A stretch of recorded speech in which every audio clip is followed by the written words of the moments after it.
Hello, everyone. Hello, and welcome to day 2 of the Herbally-Inspired Spring Kitchen Challenge. We had a great day yesterday. We kicked off our 4 days together, really getting into sort of the why behind why you might be here and the why behind why herbs can be such an incredibly supportive part of your healing journey, because healing is definitely a journey. This is not something that is, I am going to just do these few things and I'm miraculously healed, because life keeps changing.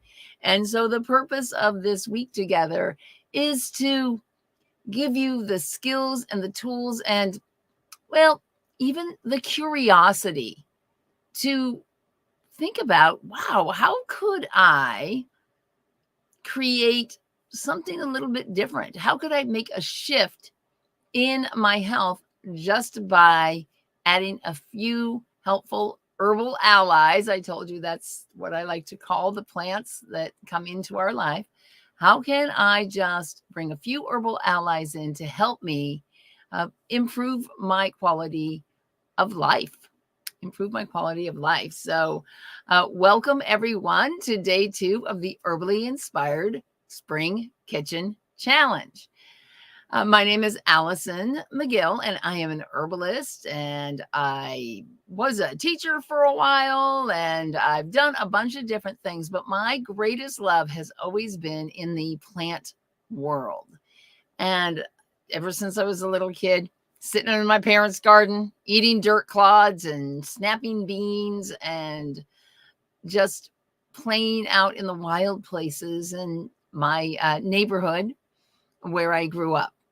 So I'm guessing that you are probably a plant person as well, or you probably wouldn't be here. You've got some kind of attraction to the plants, and you know that they can provide you with some much needed friend to walk alongside you. That's what I like to think of it as.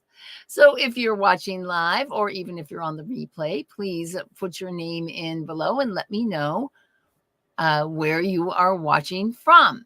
Now, I want to remind you that if you're watching on Facebook, you can go to this site here, StreamYard.com/Facebook, give them permission to show your name, and then I can address your comments and your questions directly to you. Without you doing that, I can only see Facebook user, and it's a privacy rule that that Facebook has. So that's the reason why they do it. But it's not necessary. You can be here if maybe you want to keep your comments more. Only I'm seeing them, or they're in the Facebook group. So let's see here. Last night we had a great session in the VIP, and there is still time to join. You just go to herbalkitchenchallenge.com, sign up, and then go to the VIP. It'll take you to the VIP page, and all the replays are available in the Cultivated Life community. So you'll be able to access all the replays, and we'll start tonight right after this session ends. So if you haven't signed up for that and you think you're interested, just go here and go to the VIP page. You have to like register, and then it drops you into the VIP page. It's just easier than giving you the link. This is so much easier to find it this way. So that's pretty much my announcements, except that I also wanted to say that I got my heater on down here because it's still very cold here in New Hampshire. And I see we have several people also logging in from New Hampshire. Hello, everyone. And hello to Anne from Pennsylvania, and to Linda, who is here from Texas. So let's see, where was it? Oh, I wanted to, some people have posted in the Facebook group, or you can post in the community as well, or even on YouTube if you're watching on YouTube, what were your, I want to go over like, well, what did we do yesterday? In case you kind of didn't get to see the whole thing, let me officially start and talk about what we did yesterday and where we're going today. So again, welcome to day 2 of the Herbally-Inspired Spring Kitchen Challenge. Someday I'll figure out how to have a much shorter name for these events that I do, but for now, that's what it is. I love the saying herbally inspired because I think it really speaks to what I'm hoping to do for you. I want to inspire you to get more herbs, to get more helpful plants into your life. So yesterday we did a little assessment of where am I now? Like what, calling them food for thought. So it's sort of your little homework for the day. Where am I now? Like, how do I feel? And some people had kind of rated their health and put it in the chat yesterday. And then um, I asked you, well, what is the area of your health that you really want to work on the most? And what are you already doing to support yourself? Because most people are actually supporting themselves more than they give themselves credit for. So it's really in the VIP yesterday, there was one woman who was talking about all the herbs that she's using. And I said, oh, well, why don't you make a list of, like write those all down, and then you will really kind of see, is this still serving me? Do I still even need this for this particular condition? Because we do move through different herbs that, once we kind of get back in balance, we don't necessarily need every herb anymore. So today we're going to talk a little bit more about where you want to go and how you're going to make a step towards that change that we all want, but nobody wants to. The cartoon is, who wants change? I do. Who wants to change? Not me. So we're going to talk about how you can just do one little step to get started to make some extra beneficial changes for yourself. We'll look at different options and choices and how you can connect into your life. And we're making a decision today because, as you might guess, that's our word for the day. Our card, our herbal card, and let me just show you again where these are from. The Flowers Oracle by Antonella Castelli. And I don't have a link for these. I found them on eBay at some eBay shop there. But you can search that up if you like these particular cards. And each one of these cards is a Bach flower essence. If you're not familiar with flower essences, Edward Bach was sort of the original modern day flower essence practitioner who brought a lot of these flower essences into being. People have been working with the essences of flowers forever, right? But he sort of made them more commercially available, shall we say. So this particular plant, Scleranthus, is a low-growing wildflower, and he lived in England, and so that's where that lives. And it isn't necessarily a beneficial medicinal herb, but it does have a great message for us today, and I really like this message. Usually at the end of the programs that I'm doing, something comes up about making a decision about going forward, but here we are. It's only day 2. And decision making is already coming up in the messages that we're getting from the plants. So basically what happens is we get pulled in so many different directions, especially if we are, gee, I don't feel good. And what should I do? We go to our doctor. We don't necessarily get results there. They're telling us to do one thing. Our family's telling us to do something else. We're researching herbs online. We get confused. There's so many different ways that we can go. It makes it really difficult to decide. We get pulled back and forth, and we can get very sort of swirling around. And what happens when we get confused and swirling around? We don't do anything because we're not sure where to go. So you'll find that I talk a lot about sort of just trusting your body wisdom, like what feels like the right move for you right now. Somebody was posting in the group that they were on a number of prescription medications and they wanted to stop taking those. Well, it might be time to revisit with your primary care provider and just say, are there any of these that maybe I can take a break from right now? Should you just walk into the bathroom and flush them all down the toilet? Absolutely not. When we're using these things, they're for a purpose. And like I said yesterday, you are where you are right now. This is why we started with that. So we're starting here, and whatever's happened in the past, I think it's a good philosophy for your health as well as kind of everything in life. We're going to move forward. So what intuitively feels right for you? You have to trust yourself. You have to allow yourself to just stop, listen. And you know how you get that kind of like icky feeling? We're talking about the digestive system. You get that kind of like icky feeling in your gut, like this does not feel right. Trust that. Don't do anything rash, but just question that. So make a decision of how do you want to make a change? What is one step that you could do to move forward in better health for yourself? So that said, let's talk today. I'm going to have to give you my disclaimer again that as I was just saying, I'm not telling you to get rid of your medications. I'm not telling you to stop going to your doctor. I'm telling you to question, think, decide, and make a different choice moving forward and investigate, right? We're investigating what our other options are. So one of the things that I want, so I just need to tell you, I'm not giving you medical advice. This is an educational program, and you've got to do your own research and you've got to make the decisions for yourself on what with whoever your support group is in order to make those decisions going forward. But don't do nothing, do something. Okay. And today I want to talk a little bit about how we choose a plant to work with. Okay. Because you can go through and read a zillion books and go online and read.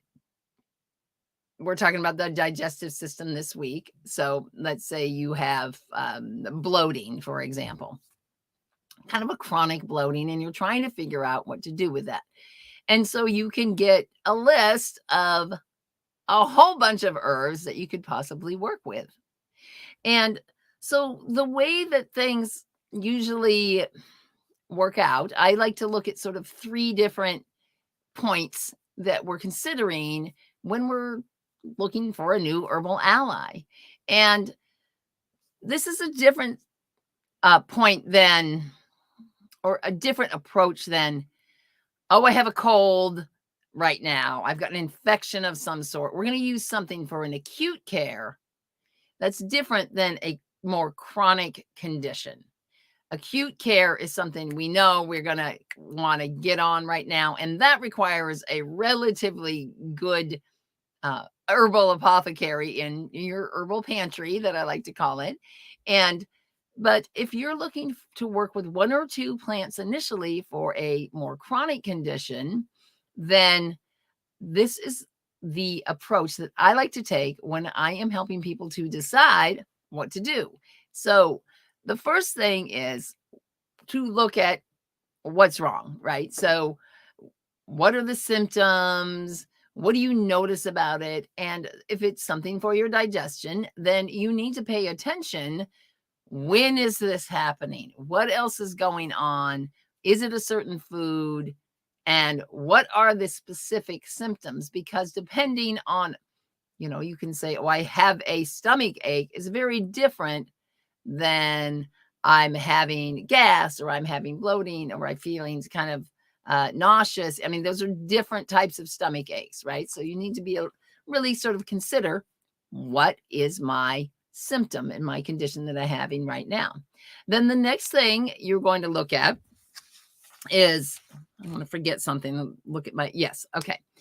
The next thing you're going to look at is you have to take into account um, what is my tendency. Okay. So this is getting into this idea of herbal energetics. And I want to share this with you that, what is my tendency when I'm not having a flare up or an issue with a particular, again, we're using digestive system as an example for this week with this digestive situation.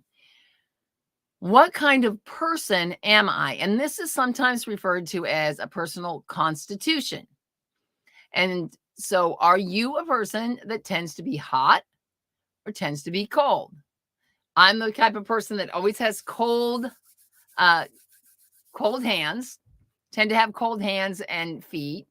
But I'm also have hot flashes. So I'm kind of hot versus cold. But what is my general tendency? I would say cold. Don't like winter, love summer. Okay. The other thing that we can look at for our tendencies, we tend to be kind of moist and weepy. Like, do you have a lot of, nasal discharge? Are you a person that with your digestion, do you tend to have much more like loose stools than you're never really getting constipated, whereas dry might be more constipated, moist might be more loose? And then do you feel like you have a lot of tension? Is there tension going on, holding going on?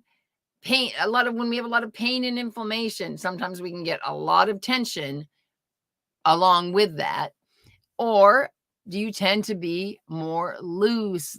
Maybe you're less motivated. Maybe you are just the kind of person that wants to relax all the time and not as motivated. So there are these they're called energetic states of both you as a person, and also there are the specific tissue that we're looking at, whether it's the nasal passages or things like that. So it's very in depth, but I just wanted to introduce this to you because it's really something to start considering about yourself.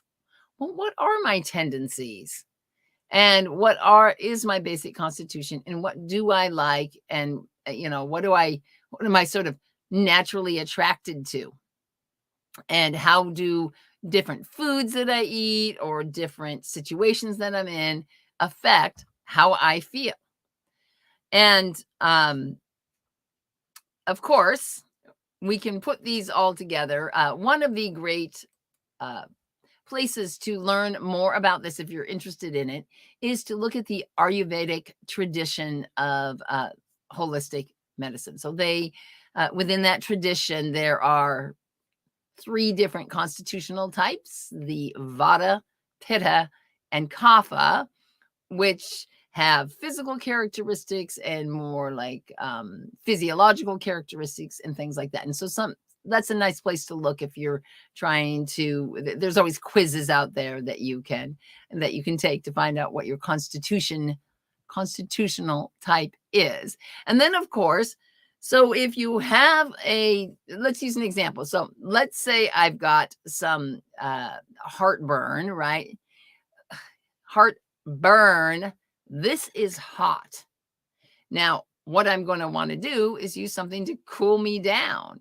So there's a number of different herbs that you could choose that are much more cooling and soothing. But I happen to have heartburn, but for me, I tend to be cold, I'm going to have to be careful about using all cooling herbs because my constitution is somewhat cold already. So this is the way that we look at this when we're choosing herbs, when we're picking out the different herbs to work with. And there are a couple of great herbalists that really do a lot with this. Chinese medicine tends to look at this as well. And so on Saturday, I'm going to be going over some of the books that I really like, and including some sort of wild harvesting books. And give you some ideas of where you can go, depending on what we talk about this week and what you are most interested in. That'll give you some resources that you can use. So anyway, that's just like one way to kind of try to match these up. I don't have time, obviously, to go into everything right now. But the one thing I do want to say is that, and I mentioned this yesterday, is that we can't just look at a condition from a physical point of view. We can't just say, oh, my chemicals in my stomach aren't working, so I'm going to take a chemical to work on my stomach. We have to back it out and look at our whole person, because when we are digesting, it's not just food. What else are you inputting? Do you have a lot of, are you watching the news a lot? Because that's enough to give you an upset stomach right then and there, right? So what other types of input is coming into your whole body, the mental, emotional part of it as well? And as I mentioned yesterday, I will be doing a retreat in May that talks more about how we can use herbs and flower essences to more balance our nervous system, really is what that is. So this week's digestion, stay tuned for May for a little bit more in depth with that aspect of our healing. So just wanted to give you a quick overview of that.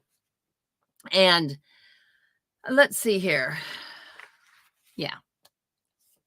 So one other thing I want to say about the mental emotional thing is about aging. So a lot of people that are in my programs, mostly women and mostly, over 40. And what happens is we think when we start to feel bad that it's just because we're getting old. And the truth is that because we've lived a long time, we have taken on a lot. And a lot of times we've taken on these really heavy emotional burdens, especially as women. We tend to, hold it together for our kids, for our friends, for our family. And as we age, we also are suddenly caring for our parents, and we're just carrying a lot of burdens. And so that's something to consider when you really start. Maybe what you're going to decide this week, it has nothing to do with herbs at all. Maybe you're going to decide, I am not going to let this person push me around anymore. Maybe it's something like that that's going to be more important for you. And now I personally believe that when you bring plants in, just having a relationship with a new herbal ally gives you the confidence and the belief that, yes, I am going to be able to do this. So even if your decision isn't about a specific herb that you want to use, let's bring those herbs in anyway, because they're so good. And of course, today we're going to talk more about herbs that are also food and how one category of herb can help a certain aspect of your digestion. So, digestion, it's so many moving parts. So many moving parts. Literally starts here, and the whole way there's the peristalsis of the entire system, where one big long tube is basically, and it bulges out in different points in the stomach and the colon and so on. And we have the physical part of our digestion, which is the chewing. And you know how your stomach, like after you eat, and you can just kind of feel it? Well, it's supposed to be doing that. It actually compresses and churns up the food and mixes it. And part of what it's doing with is putting hydrochloric acid into your stomach, and it's cleaning your food. So let's face it, you can wash your food and cook your food and all of these things, but there's still going to be bacteria on the food that might not be so friendly. And so when it first comes into your stomach, this is the main thing. It also breaks down your food, but this is one of the main things that the hydrochloric acid does in the stomach. And there are some other enzymes that come in there as well.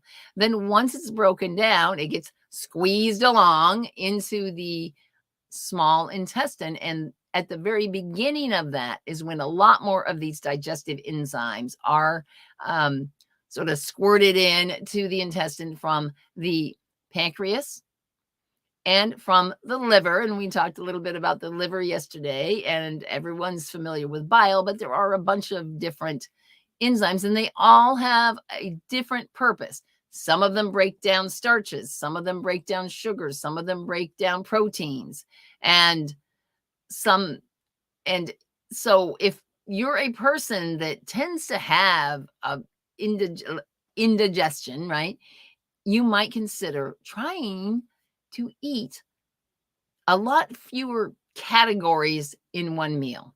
So for example, just have a protein, just have a carb, because they do require different enzymes. And sometimes it's easier for our system to just try to digest one thing at a time. And so that's one suggestion if you happen to have somewhat of a sluggish digestive system. And so sluggish meaning it just doesn't seem to do its job and it's not really moving along very rapidly. We should be eliminating our food in way less than 24 hours. And some people takes them even longer than that. So once we leave the intestine or we get everything digested, the small intestine takes up nutrients. There's different points along the intestines and even at the beginning of the colon where the large intestine where nutrients are still being absorbed in different places. And then the job of the large intestine is to actually dehydrate the leftovers. And if it didn't, you would just have diarrhea all the time, right? So its job is to dehydrate. Now, diarrhea, most of the time, unless it's something chronic, its purpose is to get something that's not good out of there fast. And as we all know, it's very effective at that. So basically, when you get to the very end, you're dehydrating, you're taking moisture back into the body that to try to get to this right state for elimination, easy elimination, right? So we won't talk anymore about poop today, but it is really a very strong indicator of just how healthy your system is in many different ways. So what I want to share with you now is, of course, some plants.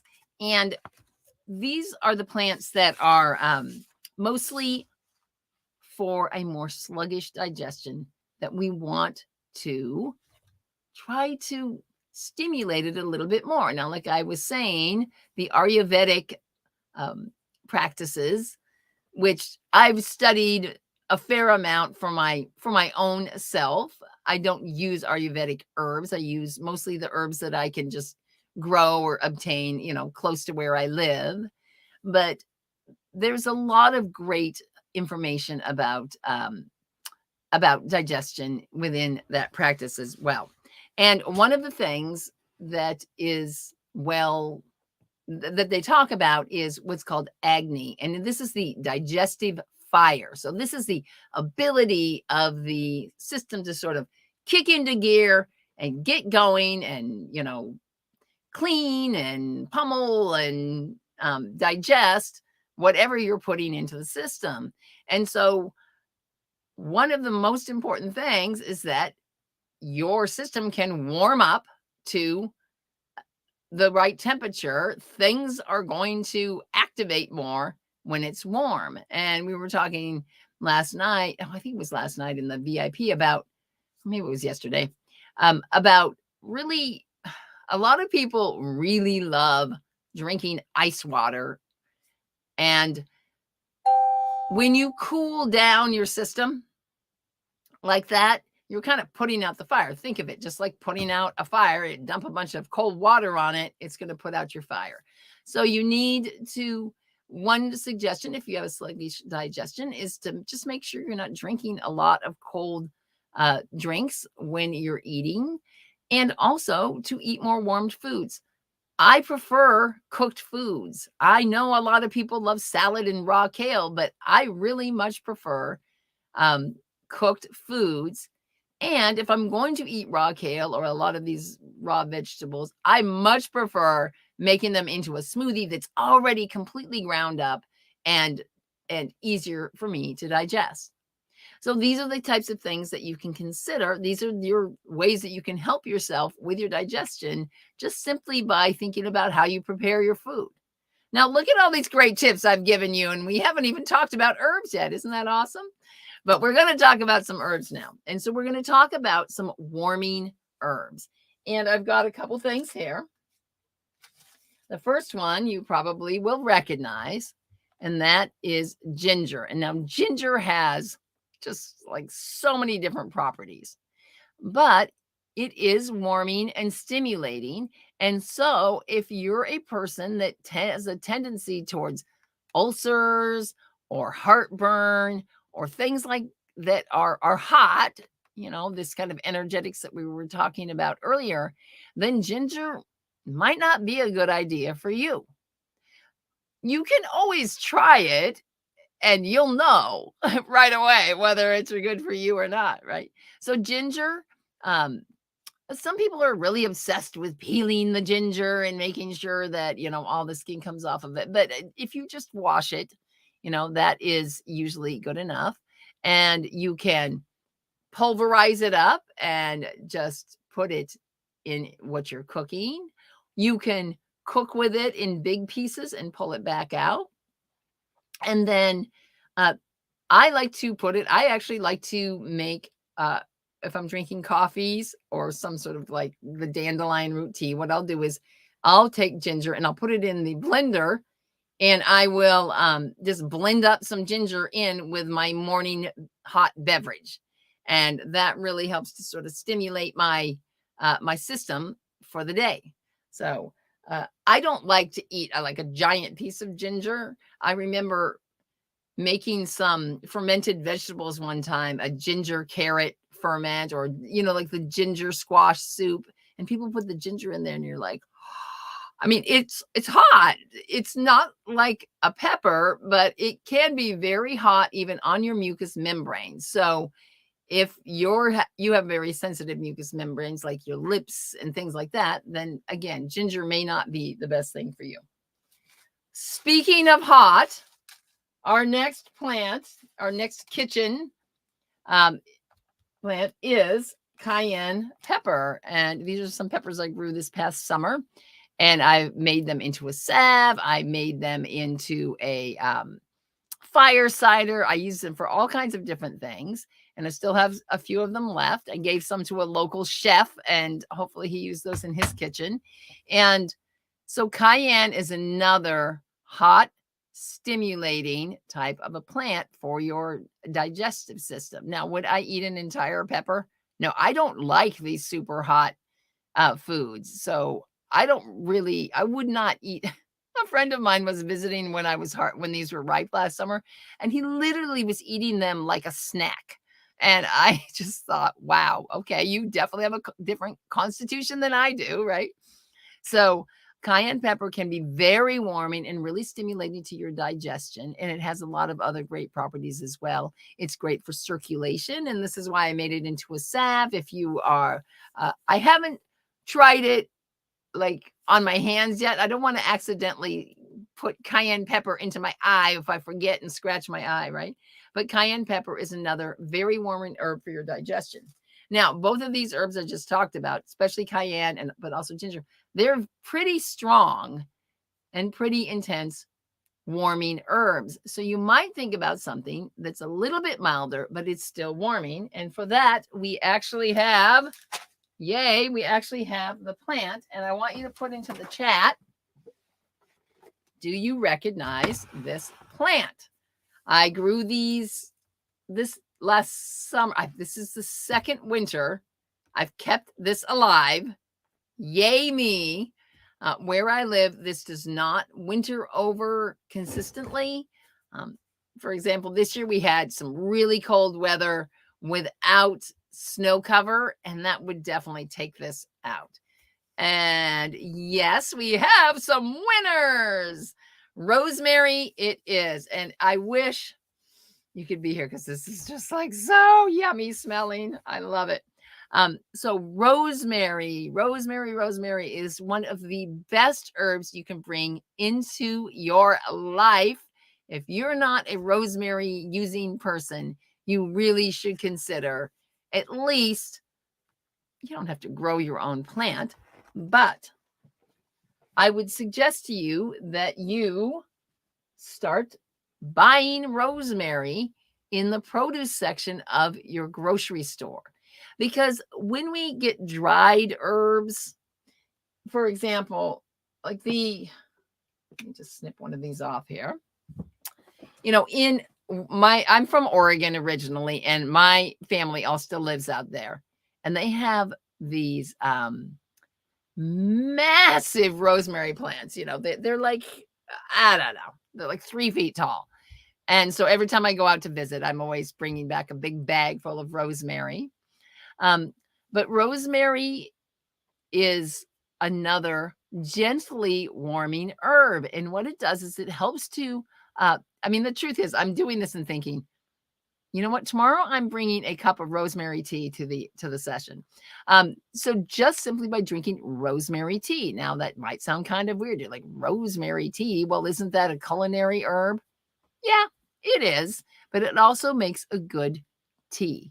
Now, with rosemary and a lot of these other aromatic herbs, what you don't want to do is just boil the living daylights out of it, because aromatic means it has a lot of these types of oils in it, and those are the ones, or the parts of the plant in general, that have the healing properties. And there's so many healing properties for rosemary. I made a list, so I didn't want to forget you. So it's warming, so it's going to warm your digestion, and dispersing, so like it helps things to kind of move along. And this is why it helps with your circulation as well.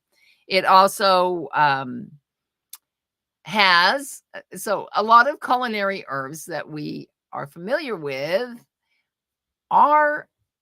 they taste good, but they have a medicinal use, which is the main reason why they were brought into such common use so many, thousands of years ago. And many of them have sort of antimicrobial properties. And so rosemary, oftentimes you'll see it with meats. And that is one of its properties, is that it helps to preserve meat and keep it longer. Now, of course, we all have refrigerators now, so we don't necessarily have to use rosemary to keep our meat from rotting.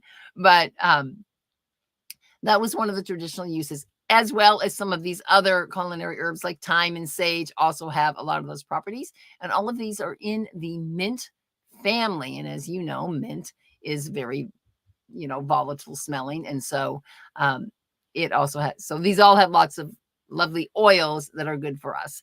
And it's been thought that it does or can affect blood glucose. And so it is something. Now, if you have a little rosemary on your roast or whatever, it's probably fine. But before you start drinking a lot of rosemary tea because you want to warm your digestion, if you're a person who is diabetic or on any kind of diabetic medication that's regulating your blood sugar, then you're going to want to really use caution using rosemary, because it can change that. Now, if not, and you're wanting to try to lower your blood glucose a little bit with rosemary, it has been shown that it has the potential to do that, along with some other herbs, but we won't get into that too much today. It also can, because of its scent, it can help to sort of open up your passageways. It's great for your hair. I had a friend years ago who had this really long, kinky, curly hair, and she would just take rosemary oil and just she rarely washed it because it was just so thick it was almost impossible to wash. And she would just run the rosemary oil through that, and it would just clean it. And she always smelled really good, I must admit.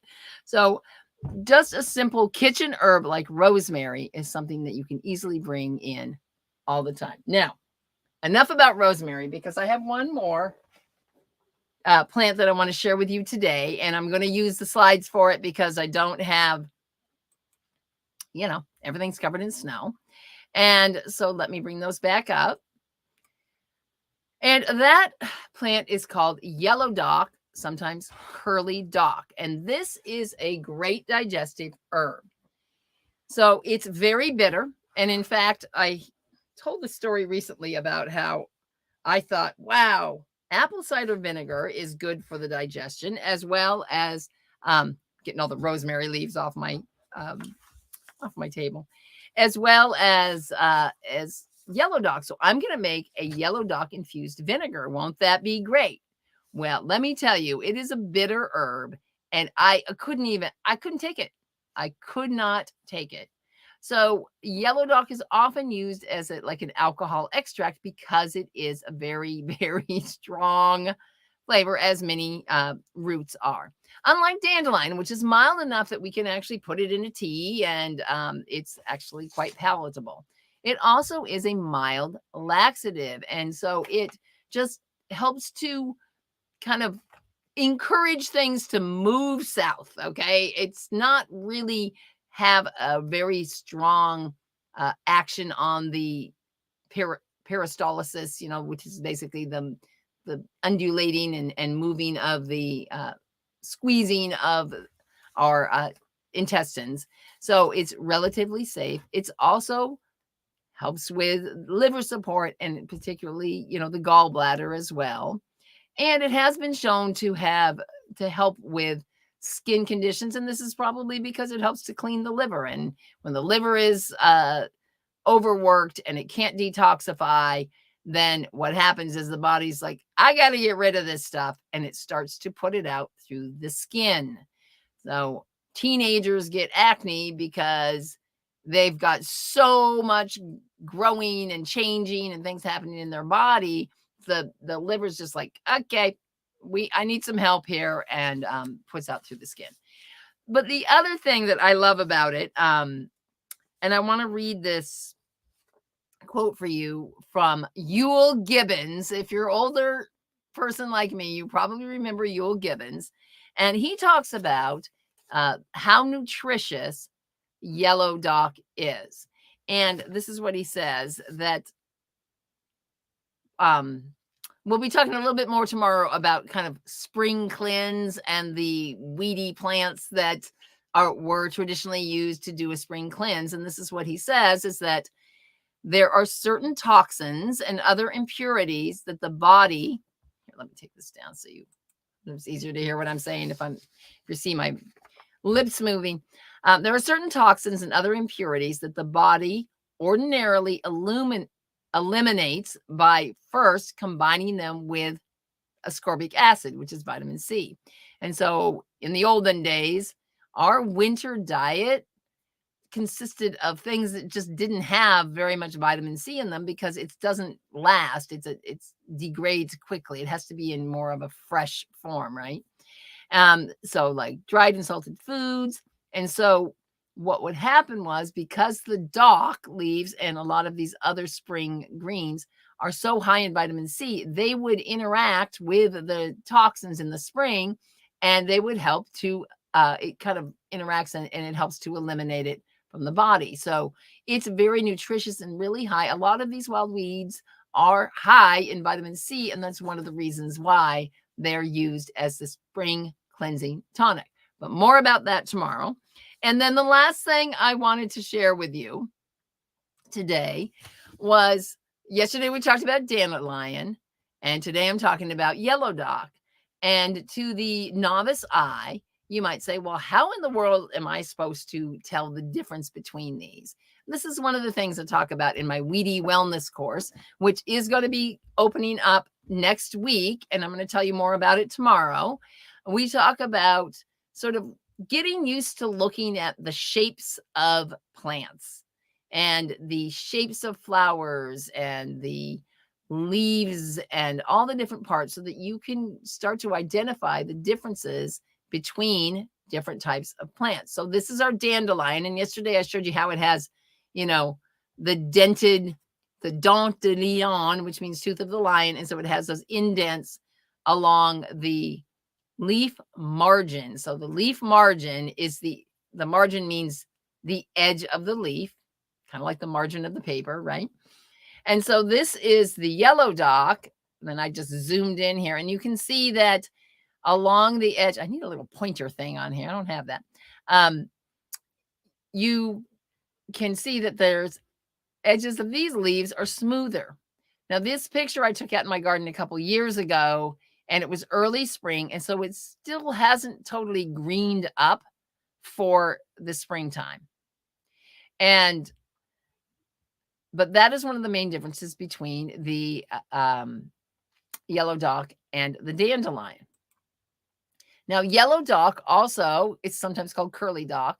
This is what it looks like in the summer. On the left there is when it's starting to get it puts a big flower stalk up. It doesn't look like flowers. It looks like just little teeny tiny little, it's not what you usually think of as a flower, little teeny tiny flowers all along the leaf stalk. And then in the fall, those all turn brown. And you can actually harvest and eat the seeds. It's related to buckwheat. So, but it's not nearly as good. So I don't know if I really recommend it or not. But it was a wild food is a wild food that some people who are into wild harvesting and living off the land could harvest these and use them almost as a grain. You could grind them up and make them into a meal of sorts. But this is not the point that you want to be harvesting your plant for the root. Once the plant puts on its big flower and it's already gone to seed, now all of its energy is in that seed. This is, again, one of the things we talk about in weedy wellness is kind of like how to determine what time of year and how do I harvest and how do I prepare things in order to make the different preparations that I want to use for myself. So this is a dandelion on the left, yellow dock on the right, the two different roots that I dug up. And at this point, you're like, well, I can kind of see the difference, but maybe not. I don't know. There's a slight difference in color. So one of the great ways that you can tell is by cutting the root and examining the color of the root. And which one do you think is yellow dock, right? There's no doubt about it that once you cut this open, you now know that you have yellow dock, right? And that color, yellow color in a lot of herbs is associated with or potentially useful for, it's not always 100%, useful for things to do with the liver, the yellow color. So that is an indication that it might be positive for the liver. All right, let's see here. I think that was my last slide. So, that was a whirlwind today. I gave you so much information between, making a decision about what you want to do moving forward, talking about how to kind of think about your own constitution and what are your tendencies and what do you notice about what kinds of things irritate you, what kinds of things soothe you in general. And maybe even that is the area that you want to make a change in, even more so than choosing a particular plant. And then we talked about rosemary and some other warming herbs that can really help to not so much stimulate, but just by warming, when things are warmer, I mean, we cook by warming things, right? So it just makes it easier to process the food when your digestive system is warmed up. And then, of course, yellow dock and a little bit of idea of how we go about identifying and harvesting some of these wild plants this time of year. And the reason why I'm doing this in March, last year I did this in April. And I realized, even though I live in a place where there's still snow, a lot of you might live farther south in Kentucky or Virginia or places like that, where you don't really get snow all year round and you're already pretty much into the beginnings of spring, and we want to harvest these plants before they start the roots of plants, before they start putting on too much growth, because we want them to keep all of their delicious goodies down in the root so that we can gather them for our own use. So let's talk about our food for thought for today. There was a bunch of different things I could have put up here, but I decided to go with our theme, which is deciding. Decide that you're going to add, and again, it might be a different change, like I said, one or one more healing food to your daily diet. And then your job for today is to make a shopping list. Okay. And so you want to what are you going to put on the shopping list? Something you can get in the produce section, be it hot peppers, rosemary, some other type of culinary herb. And I just recommend that you go and buy the fresh herbs. Basil is another easily obtainable fresh herb in your produce section. And then what are you going to leave off of that shopping list? You know what I'm talking about, right? So everyone has the thing that they go in, and if you don't buy it in the grocery store, you don't really care that much when you get home if you don't have it. And what do you need to leave off? It's something that you might like, that you might crave, but it's not really supporting you. And it's probably not helping your digestive system a whole heck of a lot either. So those are our food for thought for today. And but before you get all sad about your shopping list, I want to let you know that if you like unsweetened dark chocolate or very minimally sweetened chocolate is considered a bitter, because it does, when it's not sweetened, it does have that bitter flavor to it. So you might be able to put some chocolate on your shopping list. All right, that's all I have for you today. If you are in the VIP, I will be starting up that session shortly. It's the same link as yesterday. So thank you so much, everyone, for joining me here for day 2. I'll be back again tomorrow at 5 p.m. Eastern time. I know it's a little early for people that are not on Eastern. And so I appreciate all of you that are watching the replay and coming in and sticking with making your commitment for this week to learn more about how you can improve your health with herbal allies and wild foods and all of that good stuff. So I will see you all tomorrow. Don't forget to post your shopping list either in the Facebook group down below here or over in the Cultivated Life community. And let me put my fancy banner up for that. If you're not already in the Cultivated Life community, feel free to join. It is free to join, and there's a couple of things that you can do in there for free. All the replays for this will be posted in there. There's also different self-guided courses you can take. And then next week, I'm starting up my 6-week course, the Weedy Wellness, what do I call it? Herbal Kitchen Bundle, which has Weedy Wellness and some other things that teach you how to make your own herbal preparations. But I'll tell you more about that tomorrow. So I will see you all then. Take care, everyone. Bye-bye.